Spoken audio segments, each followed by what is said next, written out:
YS Jaganmohan రెడ్డికి మరో shock తగిలింది.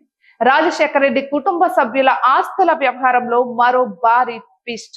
పలనాడు జిల్లాలోని వివాదాస్పద సరస్వతి పవర్ వాటాలకు సంబంధించి గతంలో వైఎస్ హైదరాబాద్లోని జాతీయ కంపెనీల లా ట్రిబ్యునల్లో దాఖలు చేసిన ఒక పిటిషన్ పై స్పందించిన తల్లి వైఎస్ విజయమ్మ తాజాగా షాక్ ఇచ్చారు. జగన్మోహన్ రెడ్డితో పాటు ఆయన భార్య భారతికి ఇది ఇబ్బందికరమే. ఈ వివాదంలో షర్మిలకు ఊరట దక్కే విధంగా విజయమ్మ కోర్టులో తన అభిప్రాయాన్ని చెప్పేశారు. షర్మిలకు ఇది ఉపశమనం కలిగించే విషయం.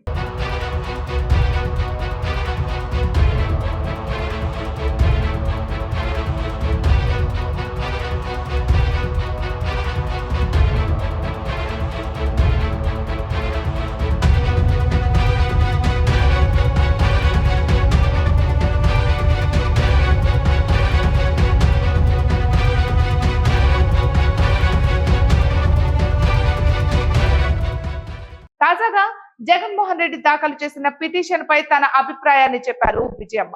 సరస్వతి పవర్ కార్పొరేషన్ లిమిటెడ్ వాటాల కొనుగోలు గిఫ్ట్ డీడ్ ద్వారా వచ్చిన వాటాలన్నీ గతంలో తన పేరుపైనే బదలాయించినట్లుగా విజయమ్మ కోర్టుకు తెలిపారు.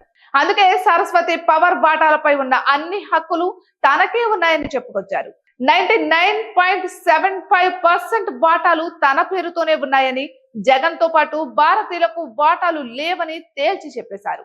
ఇక దీంతో ఇది జగన్మోహన్ రెడ్డికి షాక్ ఇచ్చే అంశమే. తన కుమార్తె షర్మిలతో ఉన్న రాజకీయ వివాదాల కారణంగానే అన్యాయంగా తల్లినైన తనను కోర్టులో నిలబెట్టారని విజయమ్మ వాపోయారు. వాటాల బదలాయింపు అక్రమం అంటూ పిటిషన్ దాఖలు చేసిన విషయాన్ని ప్రస్తావించారు. అందుకే పిటిషన్లు కొట్టేసి తప్పుడు మార్గంలో ఆలోచించిన వారికి భారీ పెనాల్టీ విధించాలని కోర్టును విజయమ్మ కోరడం విశేషం.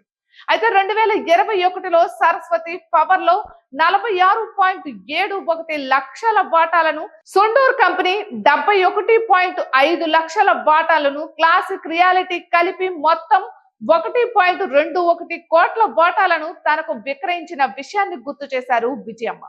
అలాగే జగన్ 74.26 లక్షల వాటాలు, భారతి 40.5 లక్షల వాటాలు తనకు గిఫ్ట్ డీడ్ కింద బదిలీ చేసిన విషయాన్ని కూడా ప్రస్తావించారు.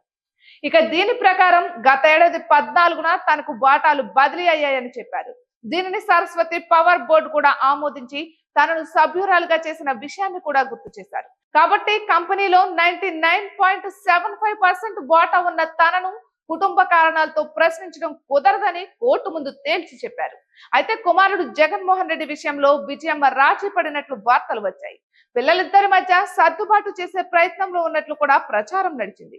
వైఎస్ఆర్ కాంగ్రెస్ పార్టీలో విజయమ్మ తిరిగి యాక్టివ్ అవుతారని కూడా టాక్ నడిచింది. కానీ ఆమె కోర్టును సంప్రదించడంతో అటువంటిదంతా ఒట్టి ప్రచారమే అని తేలిపోయింది. కుమార్తె షర్మిల వైపేనని స్పష్టత వచ్చింది.